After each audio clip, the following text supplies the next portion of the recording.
Alright, welcome back to Mr. Holloway's Foundational Python Skills Series. In this video we're going to cover collection methods, and we will look at collection methods for lists, tuples, sets, and dictionaries. And if you like the video, go ahead and give it a like and subscribe to the channel. And class is now in session, so let's get started. Now, before we move forward, I do need to talk about the difference between methods and functions. A lot of people use them interchangeably, but there is a distinct difference. And so let's do that. So let's talk about functions. So we kind of start out in Python learning just the print function. We may learn about the type function. I know I've gone over some of these in some of the videos, and I can put some links down there, but this is probably some of the beginning stuff. There's an int function, and these are all different functions. And so these are basically little helpers that do repeatable processes, and they're really helpful. Okay. Now let's talk about a method. Now a method is attached to an object. So let's say we had a list named score, and I wanted to run a method on it. And so let's say I wanted to do just append. So I could say dot append, and I do what looks like a function, but it's technically a method. And the reason why it's a method is because it is attached to this object, which is a score object, which is a list. And if I were to just to put a list in here, let me grab a list from some of the older codes. Let me just move this in here. Sorry about that. All right, so if I were to just put this here, and let's do sports, just so we don't have to repeat any code. Okay, so this is this is a list, and this is the object, and this is the method. Okay, so there are different methods that we can call on this. I could do insert, right? And if you notice the difference, if I were just to get rid of this list for a second, if you notice the difference between these two, or these three and these two, is that these are both attached to objects. So these are called methods, and these are functions. Okay, and that's, I'm not going to go any too much further into this, because I will cover a little bit more about methods in classes and objects when we talk about classes and objects. So I'm just going to kind of leave that here. All right, but again, the key takeaway here is that there is a difference between methods and functions. Methods stand alone, and functions, methods function standalone, and methods are attached to objects. All right, and so from this point on, we're going to be talking specifically about methods, specifically collection methods. So let's get started. I'm going to go ahead and paste this sports back in here, and I will leave this down at the bottom, just clear some things up, and bring this down here. All right, so let's do a quick review. So from the old code, so I'm just going to print this, paste that in, and then I'm going to print the original here. All right, so let's do a quick review. This is a list. It has 5 items in it. If we print the first list, it's going to show just this list here, no big deal. And if you remember, lists are ordered. They're mutable, meaning we can change it, and then duplicates are allowed. And in this case, I have soccer, and I have soccer here. And then in line 8, I am replacing the index. If you remember, the index lists start out with an index of 0. So this is 0, 1, 2, 3, and 4. This is not 1, 2, 3, 4, 5. It starts out at index 0. So what we're saying here is we're saying sports at index 0 is equal to golf. So what we're doing is we're changing golf for basketball. And again, that demonstrates the mutability of a list. And then we're going to just print out all the results. So let's go ahead and run this. And let me just do one. Okay, so here we go. All right, so this first list right here, the result that we see here, is just the result of this print statement, and then we say print out the basketball, which is at index 0 at this point in time, and then we reassign it index to index 0 and reassign it, or we change it to golf, and then we print out the golf, and then we just print out the whole list. And so this is the result. The whole result is basically that we replace basketball with golf, and that just demonstrates the mutability of this. Now, we're going to jump right into this, and let's talk about the methods. And I have a few of them here. We're going to do all of these here. Okay, the first method that we're going to talk about is the append method. So I'm just going to go ahead and do sports dot append, and again, it's a method because it's attached to an object, and we're going to say golf. So what this is going to do is this is going to add an item to the end of the list. All right, so let's print the original state, and then we'll print the new state of the list. And so now we're going to do print sports again. So we're going to capture this before and after, and let's see what happens. All right, so if you notice here, we have the first version, which is line 6, and then we append, or we add a an item to the list, and then we just print out the list, and that shows you the item that was added to the list. All right, so that is the append method. Let's keep going. We're going to do the insert method. All right, so the insert method is pretty interesting. It just basically allows us to insert an item at a specific position. So let's do that. And it requires 2 arguments. So let's say sports.insert. And notice as I start to type, I get code hinting, and it says the index and the object. And so I'm just going to go ahead and finish this, which means, well, the code hinting tells us that, hey, we need to add 2 items, or 2 arguments, I should say. So I'm going to add the index of 0, meaning we're going to add this to the beginning of the list, and we're going to add softball. Okay, so we're going to add softball to the end of the to the index, which is index 0. So we'll add it to the index of 0, and then we'll print out sports. So we're going to do a before and after, and we'll see what we get. Here we go. Let me clear this out.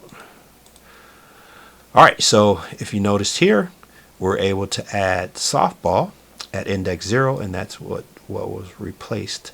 Actually added, I shouldn't say replaced, it was added.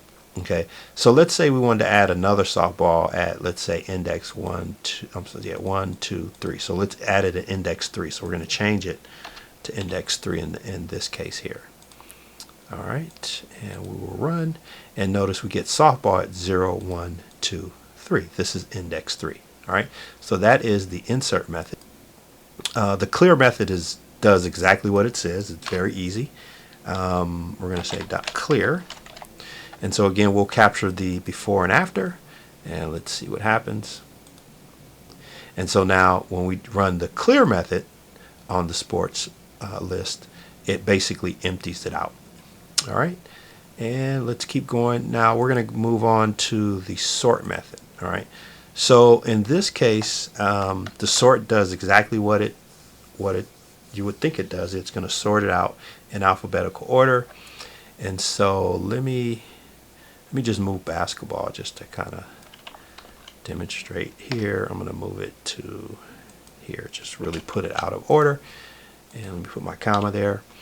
And so now we're going to do sports.sort. So we're going to sort it, and we're going to sort it alphabetically, and we'll do the before and after, and let's see what happens.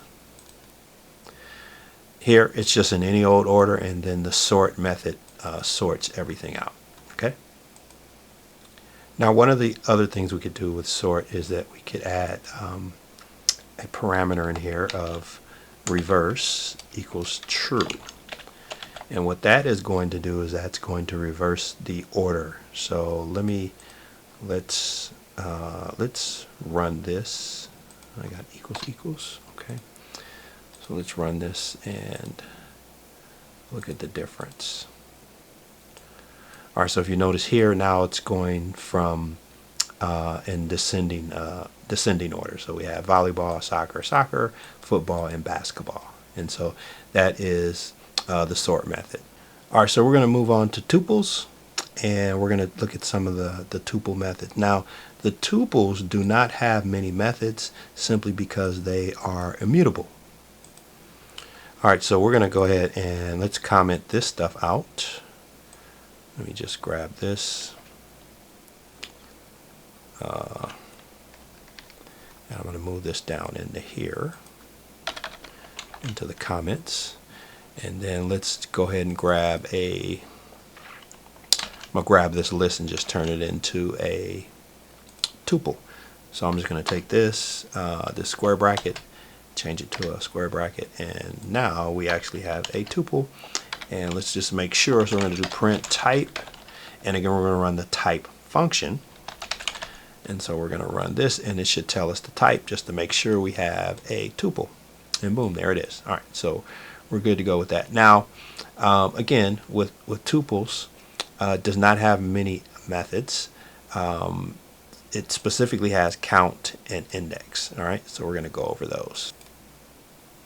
All right, so the first method we're going to look at is the count method. All right, so what we want to do here in this case is we want to count the number of times soccer is in. If you remember, duplicates are allowed, so we're going to do a print, and I'm going to do sports.count. And so we're looking specifically how many times does soccer appear. So I'm going to say soccer, and it should give us it should return a value of 2. So let's run it, and boom, there it is, 2. And then let's just add another one just for good measure. So we should return a value of 3. And let's go ahead and run, and boom, there it is. So it appeared in the list 3 times. All right, so the next method we're going to talk about is the index method. Now, what the index method does, it searches for the first occurrence of a value. So let's see. So for example, we're going to say at what index is soccer. Now in here I have 3 values. So let's see what this is going to return. So I'm going to say print sports dot index, and I'm going to say soccer. Okay, so what I'm essentially asking is at what index is the first occurrence of soccer. And if we run, it will say 0. Now notice that it doesn't go on any further. It just simply says that, hey, it's here. This is the first occurrence, although there are other ones. Now let's ask about basketball. So what is the first occurrence at basketball? What index is it? And it says it is at index 4. So this would be 0, 1, 2, 3, and 4. And so that is the index method. So that pretty much does it for tuples. Not very exciting in terms of the number of methods you could run, simply because you have an immutable property that allows you, that does not allow you to change items in the list, and so in the tuple. Okay, so let's move on. Let me move this down. We're going to continue to talk about sets. All right. All right, and then let's go ahead and grab. I can just grab this again. I'm going to make a couple of changes. I'm going to grab the sports. We're going to change this into a set. Okay. All right, for sets, we're going to look at just 3 methods. We're going to look at the add method, the clear method, and the difference method. So I'm going to go ahead and grab just a list. I'm going to copy up here. We'll use sports again, and because we're using a set, we need to change this to the curly brackets instead of our square brackets. And let's just do a double check. Let's do print type, and we'll throw in sports as an argument.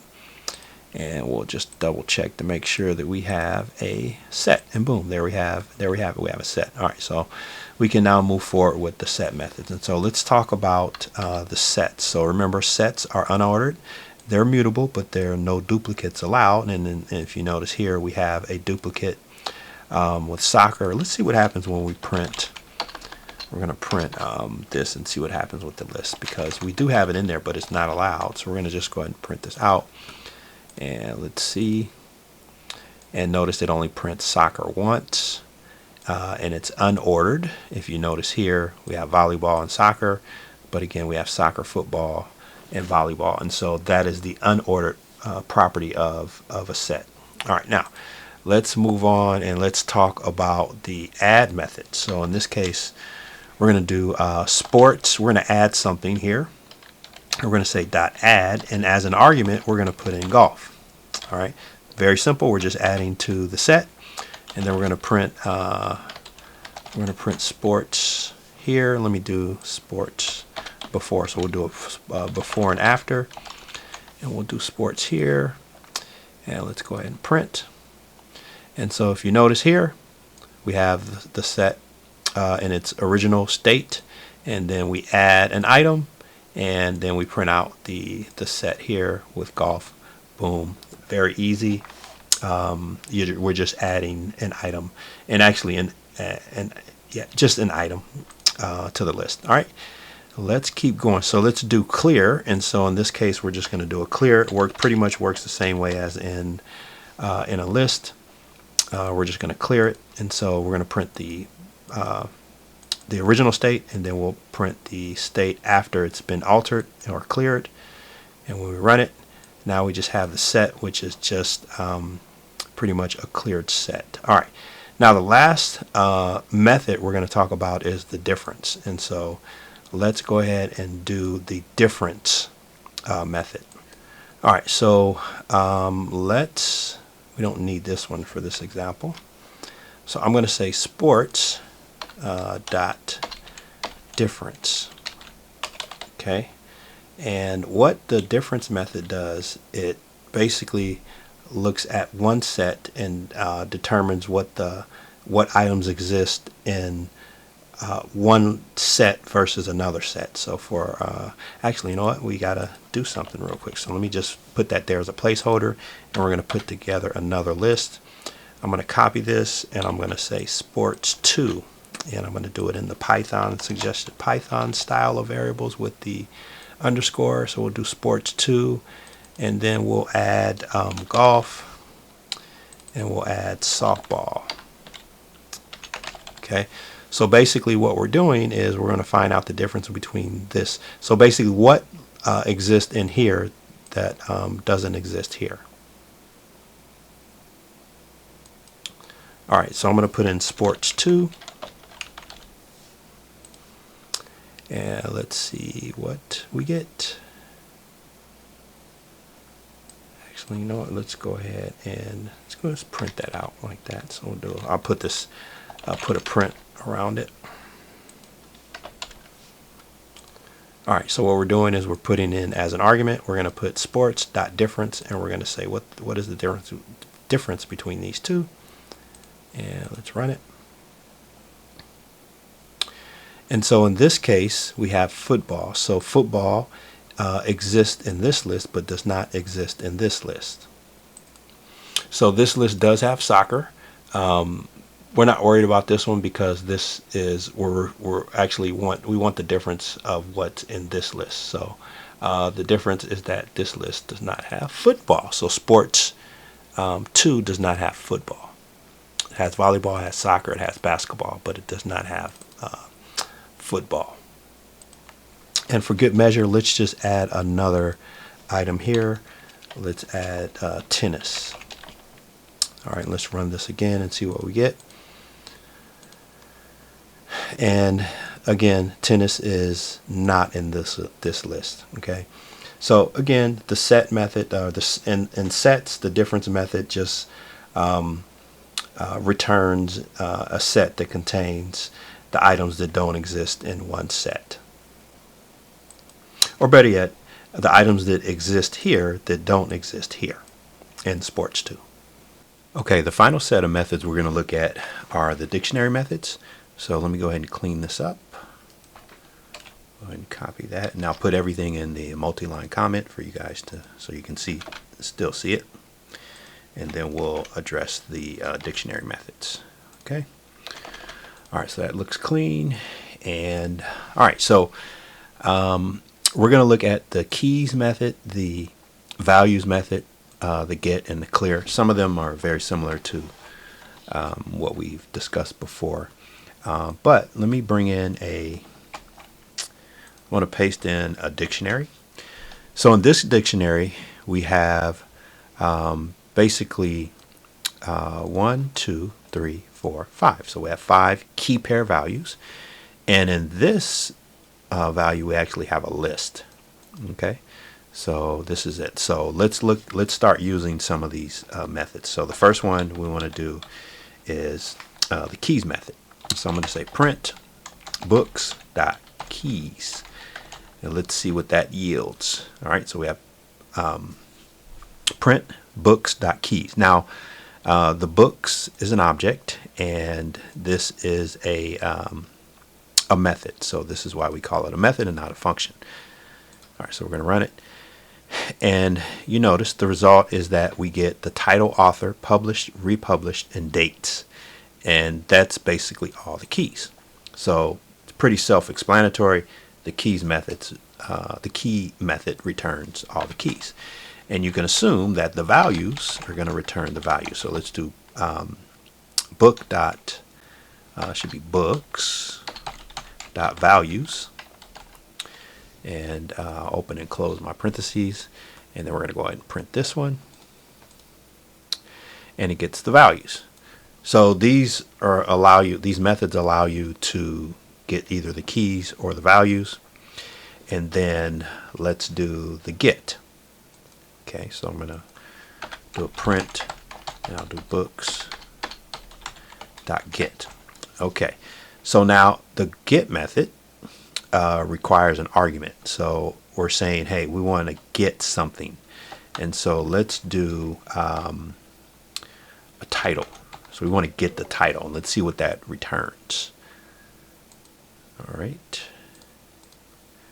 and now we get the Wizard of Oz. Okay, so if we want to get something, we actually get a title. Now there are others. Actually, let's do one more. Let's see what the value of, we'll do books dot get, and we'll do dates. And because dates is a list, let's see what it returns. And there it is. So that is what is returned. And so the get method, the values and the keys are just a few of the dictionary methods that are out there, but they're all pretty useful. And so that concludes this video on collection methods. The only thing to do now is just to use them when you need them, get familiar with them. You don't use them all the time, but if you need them, they're definitely there to help and make things a lot easier. So if you got anything out of the video, please like and subscribe, and I will see you in the next video.